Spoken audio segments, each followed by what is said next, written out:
నమస్తే. ఇన్నాళ్ళు నన్ను సపోర్ట్ చేస్తూ, ఎంకరేజ్ చేస్తూ మీ ప్రేమని నాకు అందిస్తున్న ప్రతి ఒక్కరికి కృతజ్ఞతలు.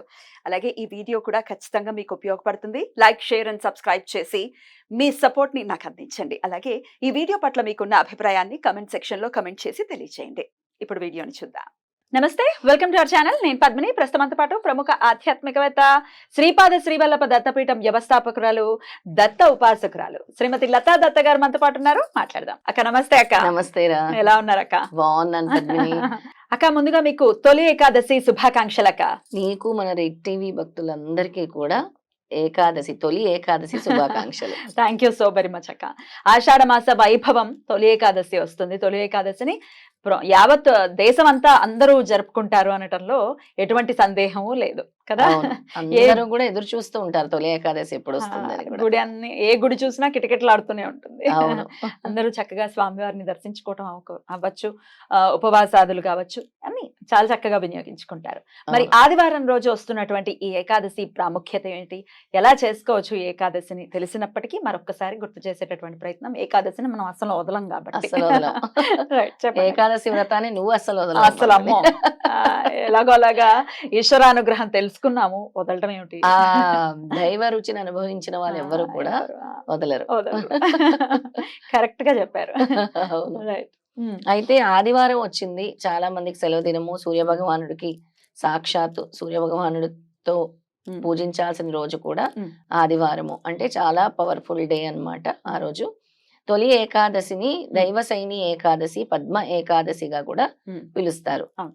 ఒకప్పుడు అంటే మన భవిష్య పురాణం ప్రకారము ముందే తెలుసు కాబట్టి కథల సనాతన ధర్మంలో కథల రూపంలో తెలుసుకుంటే ఒకప్పుడు కరువు కాటకాలు రాబోతున్నాయి, అసలు ప్రపంచం అంతా కూడా విపత్తు రాబోతుంది, వర్షాలు కురియక మానవాళి అంతా కూడా చాలా ఇబ్బందులు పడుతున్నారు అని ఎప్పుడు కూడా నారదుడు తెలియచేస్తూ ఉండేవాడు దేవతలందరికీ. నారదుడు ఇలా తెలియచేయగానే అప్పుడు దీనికి ప్రత్యామ్నాయము ఈ తొలి ఏకాదశి వ్రతము అని చెప్పటం జరిగిందనమాట. అలా తొలి ఏకాదశి వ్రతాన్ని అన్ని చోట్ల కూడా ఆచరిస్తారు, వివిధ రాష్ట్రాల్లో కూడా ఆచరిస్తారు. ఏకాదశిని రకరకాల పేర్లతో పిలుస్తారు, మనం మాత్రం తొలి ఏకాదశి అని పిలుస్తాము. చాలా మంది చాలా రకాలు పేర్లతో పిలుస్తారు, దేవసైని, పద్మ ఏకాదశి, ఇంకా వేరే వేరే పేర్లతో. ఆ రోజు విష్ణుమూర్తి ముఖ్యంగా నిద్రలోకి వెళ్లే రోజు, యోగ నిద్రలోకి వెళ్లే రోజు. అందుకే చాతుర్మాస దీక్షలన్నీ కూడా ఆ రోజు నుంచే ప్రారంభమవుతాయి. చాలా మంది చాతుర్మాస దీక్షలు చేపడతారు, గురువులు లాంటి వాళ్ళు వీళ్ళందరూ కూడా చాతుర్మాస దీక్షలు చేస్తూ ఉంటారు, పరమ పవిత్రంగా ఆచరిస్తారు. మళ్ళీ కార్తీక శుద్ధ ఏకాదశి వరకు, కార్తీక శుద్ధి ఏకాదశి వరకు ఈ చాతుర్మాస దీక్షను చేపడతారు. స్వామి కూడా నిద్ర నుంచి ఉపక్రమిస్తారు, అప్పుడే స్వామి నిద్ర నుంచి ఉపక్రమిస్తారు. అయితే ఈ ఏకాదశిని ఎవరు ఆచరించిన పద్మిని, కరువు కాటకాలు అంటే చాలా మంది ఇబ్బందుల్లో ఉన్నారు ఇప్పుడు కూడా. అంటాం ఏంటి ఇంత కరువు వచ్చేసింది, ఆఫ్టర్ కోవిడ్ అందరికి కరువులే, కరువు కాటకాలు కూడా చాలా ఇబ్బంది, దారిద్ర బాధలు, అసలు డబ్బు చేతులు మారట్లేదు అంటారు చూసావా, అసలు డబ్బు లేదు అని అంటున్నారు, డబ్బు నిలకడ ఉండట్లేదు, డబ్బు లేదు, ఆదాయం లేదు అని చాలా చాలా బాధపడుతూ ఉన్నారు. ఇలాంటి వాళ్ళందరూ ఈ ఏకాదశిని, తొలి ఏకాదశిని చక్కగా వినియోగించుకోవాలి. మీకు దగ్గరుండే విష్ణు ఆలయాల్ని దర్శించుకోవాలి. అలాగే మీకు ఏమీ లేకపోయినా కూడా ఆ రోజు ఒక 2 పళ్ళైనా తీసుకెళ్లి విష్ణుమూర్తికి సమర్పించుకోవాలి. ఏవో ఒక పళ్ళు, అరటి పళ్ళైనా ఏవో ఒక పళ్ళు 2 విష్ణుమూర్తికి సమర్పించుకోవాలి. అలాగే ఉపవాస దీక్షలు చేసే వాళ్ళందరూ కూడా అయితే మర్నాడు 8 గంటల 25 నిమిషాల లోపలే పారణ సమయం ఉంటుందన్నమాట, అప్పుడే వాళ్ళు స్వీకరించాలి. అయితే చాతుర్మాస దీక్షలు చేసే వాళ్ళందరూ మాత్రం కూరగాయలను అసలు వాళ్ళు తినకూడదు కూడా. మిగతా వాళ్ళందరూ మామూలుగా ఏకాదశి వ్రతాలు చేసే వాళ్ళైతే వాళ్ళు కూడా అల్పాహారంగానే స్వీకరిస్తారు, ఉపవాసం ఉన్నారు కాబట్టి. ఇక ఆ రోజు దేవాలయాలకు వెళ్ళటము, అలాగే దీపాలు వెలిగించుకోవటము, తులసి పూజ చేయటము చాలా మంచి రిజల్ట్స్ ఇస్తుంది అనమాట, చాలా మంచి రిజల్ట్స్ ఇస్తుంది. ఇక దత్తాత్రేయ స్వామిని ఆరాధించేవారు అందరూ, దత్త కుటుంబం, దత్త భక్తులందరూ కూడా దత్తాత్రేయ మంత్ర జపాన్ని చేసుకోవాలి. ఎందుకంటే విష్ణుమూర్తి సాక్షాత్తు దత్తుడు అని చెప్పారు, శ్రీపాద శ్రీవల్లభుడు కూడా విష్ణుమూర్తి రూపం అని చెప్పారు. అందుకే ఈయన వేరు కాదు కాబట్టి దత్త భక్తులందరూ కూడా దత్తాత్రేయ స్వామి మంత్ర జపం చేసుకోవాలి. ఏం మంత్రం చేసుకోవాలో కూడా నేను ఇప్పుడు చెప్తాను. తప్పకుండా. ఓం శ్రీం ఓం హ్రీం శ్రీం శ్రీం క్లీం శ్రీం క్లీం విత్తేశ్వరాయ నమః. ఓకే. ఎందుకంటే ఈ మంత్రం ఎందుకు ప్రత్యేకంగా చెప్తున్నానంటే పద్మిని, ఈ కరువు కాటకాల నుంచి బయటకు వస్తారు ఈ మంత్రం జపిస్తే. ధనాన్ని పొందగలరు. అంటే ఏ ఇబ్బందులు నుంచైనా దారిద్ర్యం అంటే రకరకాలుగా ఉంటుంది కదా. అవును, రకరకాలుగా ఉంటుంది. దీంతో పాటు దత్త గాయత్రి మంత్రం కూడా చెప్తాను, దాన్ని కూడా ఎవరైతే జపం చేసుకుంటారో ఓం తత్పురుషాయ విద్మహే దత్తాత్రేయాయ ధీమహి తన్నో గురుః ప్రచోదయాత్. ఓం తత్పురుషాయ విద్మహే దత్తాత్రేయాయ ధీమహి తన్నో గురుః ప్రచోదయాత్ అనుకుంటూ ఈ మంత్రాన్ని 21 సార్లు నేను చెప్పిన ఓం శ్రీం హ్రీం హ్రీం శ్రీం శ్రీం క్లీం శ్రీం క్లీం విత్తేశ్వరాయ నమః 108 సార్లు జపం చేసుకోవాలి. తులసి కోట దగ్గర దీపం పెట్టుకోవాలి. ఆ రోజు తప్పకుండా అవినీతి దీపం పెట్టుకోవాలి. దీని వల్ల ఈ కరువు కాటకాల నుంచి వీళ్ళు కూడా బయటపడతారు. ఎవరైతే ఇబ్బందులు పడుతున్నారో వాళ్ళందరూ కూడా బయటపడతారు. రైట్ అక్క. అయితే ఖచ్చితంగా ఉపవాసం అనేది దానికి ప్రత్యేకమైనటువంటి పాత్ర ఉంది ఏకాదశికి. ఖచ్చితంగా ఈ మెషిన్ కి కూడా ఎంతో కొంత గ్యాప్ అనేది ఇవ్వాలి. వేస్తూనే ఉంటాం కదా. అసలు ఫాస్టింగ్ అనేది ఎంతో మంచిది. హెల్త్ కాన్షియస్ ఉండే వాళ్ళందరూ కూడా హెల్త్ సెట్ అయిపోతుంది. ఆటోమేటిక్ గా హెల్త్ సెట్ అయిపోతుంది. అంటే కొత్తలో కొంతమందికి తలనొప్పి ఇలాంటివి అనిపించవచ్చు, నాజియాలు. నేనైతే ఎంత ఎనర్జెటిక్ గా ఉంటానంటే తిన్నాక కూడా తింటే ఇంకా నిద్ర వస్తుంది యాక్చువల్గా. కానీ మామూలు వేరే రోజుల్లో సాటర్డేస్ ఉపవాసం ఉన్నప్పుడు ఖచ్చితంగా నీరసం వస్తుంది, లేకపోతే ఇంకో మీరు అన్నట్టుగా నాజియాగా ఉంటుంది, హెడేక్ వస్తుంది.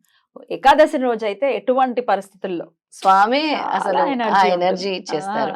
మేము కూడా ఏకాదశి రోజు గుడిలో ఏకాదశి పాటిస్తున్నప్పుడు అసలు ఈ భజనలు ఈ చేసుకుంటున్నప్పుడు అసలు ఏమనిపించేది కాదు.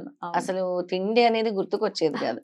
ఆ విధంగా అందుకే ఏకాదశి తిథి రోజు దైవ ధ్యానంతో దైవ నామస్మరణతో గడపాలి అని చెప్తూ ఉంటారు పెద్దలందరూ చెప్పేవారు. మన సనాతన ధర్మం కూడా చెప్తుంది. అందుకే దైవ ధ్యానము దైవ నామస్మరణము చేసుకోవాలి ఆ రోజంతా కూడా. దాని వల్ల అనంతమైన ఫలితం స్వామిస్తారు మనకి. రైట్, అద్భుతం అక్క. ఖచ్చితంగా ఓపిక ఉంది అని అంటే ఖచ్చితంగా చేసుకోవాలి. ఆదివారం వస్తే మాత్రం ఒక ఇంత భయం వేస్తుంది. ఎందుకంటే ఆదివారం ఎలా ఉంటుందో బయట మార్కెట్ లో మనకు తెలుసు. అబ్బా అసలు ఎలా రా బాబా, ఆదివారం అసలు తినకూడదు. అందున ఏకాదశి వస్తుంది, తొలి ఏకాదశి. వదిలే వాళ్ళు వదిలేస్తారు, కానీ కొంతమంది పట్టించుకోరు కదా. అనవసరమైన పాపాన్ని మూట కట్టుకుంటారా అని బాధ అనిపిస్తుంది. అందుకే వాళ్ళందరికీ మనం నేర్పించాలి పద్మిని. ఏమీ లేదు, ఇలాంటి మీరు ఉట్టప్పుడు తింటే తినండి, ఆదివారాలు తినొద్దని చెప్తున్నాం. ఎందుకంటే సూర్య భగవానుడు ముఖ్యంగా ఆ రోజు మనకి చాలా ముఖ్యమైన రోజు. ఆదివారం అస్సలు తినకూడదని మనం చెప్తున్నాం. ఎందుకంటే ఆదివారం రోజు చేసిన ఏ మంత్ర ఉపాసన అయినా ఏ మంత్రాన్ని పట్టుకున్నా దేవాలయానికి వెళ్ళినా ఎక్కువ రెట్లు ఫలితం వస్తుంది. కాబట్టి మనకి వాళ్ళు ఆదివారం సెలవు దినంగా ఇలా మార్చేసారు, తప్పుదోవ పట్టించారు, భ్రష్టు పట్టించారు. అందుకే ఇలాంటి ఏకాదశి తిథుల రోజు అలాంటప్పుడు తినకుండా ఉండండి. దీన్ని గుర్తు పెట్టుకోండి. ఇది ఈ రోజు ఏకాదశి, ఆదివారం ఏకాదశి, తొలి ఏకాదశి.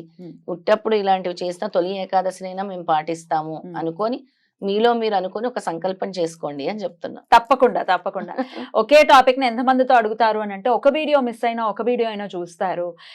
ఎప్పటికైనా డెఫినెట్ గా ఒక మార్పు వస్తుంది. మారిపోయిన వాళ్ళ గురించి కాదు, మారని వాళ్ళ గురించి మార్పు వస్తుంది అని చెప్పి ప్రయత్నిస్తున్నాను. సో ఎందుకు ఇన్ని వీడియోలు చేసేస్తున్నారు, ఒకే టాపిక్ మీద ఎంతమందితో మాట్లాడతారు, ఇట్లాంటివన్నీ చెప్తే ఇంకా డిసప్పాయింటింగ్ అనిపిస్తుంది. చేసేది మీకోసమే, డెఫినెట్ గా వినియోగించుకోవాలి వీటిని అని మనవి చేస్తున్నాను. అడిగే వాళ్ళు అడుగుతారు పద్మిని. మనం బాధ్యతగా మనము ఏం చేస్తున్నాము, సనాతన ధర్మంలోని ఈ రోజు ఇంపార్టెంట్, ఏ రోజు ఈ తిథులు ఇంపార్టెంట్, పౌర్ణమి తిథి యొక్క సిగ్నిఫికెన్స్, ఏకాదశి తిథి యొక్క సిగ్నిఫికెన్స్ తెలియజేసే బాధ్యత మనది. అనేవాళ్ళు అంటూనే ఉంటారు. డిసప్పాయింటింగ్ గా వచ్చేటటువంటి కొన్ని కమెంట్స్, అరే అవును కదా నిజమే అని ఎప్పుడైనా అనిపిస్తుందేమో బుర్రకి, వద్దులే ఎన్నిసార్లు చేస్తామని ఆపేస్తానేమోనని ఒక అనిపిస్తుంది కూడా, అలా కూడా అనిపిస్తుంది. తర్వాత మళ్ళీ ఒక వాయిస్ వినపడుతుంది, లేదు చెయ్యాలి. అందరివి మనం తెలుసుకుని ఒక్కొక్కరికి కనెక్ట్ అవుతారు. ఇప్పుడు మీరున్నారు, దత్తుడితో మీరు రిలేట్ చేస్తున్నారు, దత్తుడికి ఇలా దగ్గర అవ్వండి అని చెప్తూనే ఉన్నారు. మీకు కనెక్ట్ అయ్యే వాళ్ళు మీకు కనెక్ట్ అవుతారు. ఇట్లా ఉంటుంది అనేది నా థాట్ ప్రాసెస్. అది మాత్రం కరెక్ట్. రైట్ అక్క, చాలా బ్యూటిఫుల్ గా ఎక్స్ప్లెయిన్ చేశారు. మరొకసారి మీకు తొలి ఏకాదశి శుభాకాంక్షల్ని తెలియజేస్తూ నమస్తే అక్క. జై గురుదత్త. శ్రీ గురుదత్త.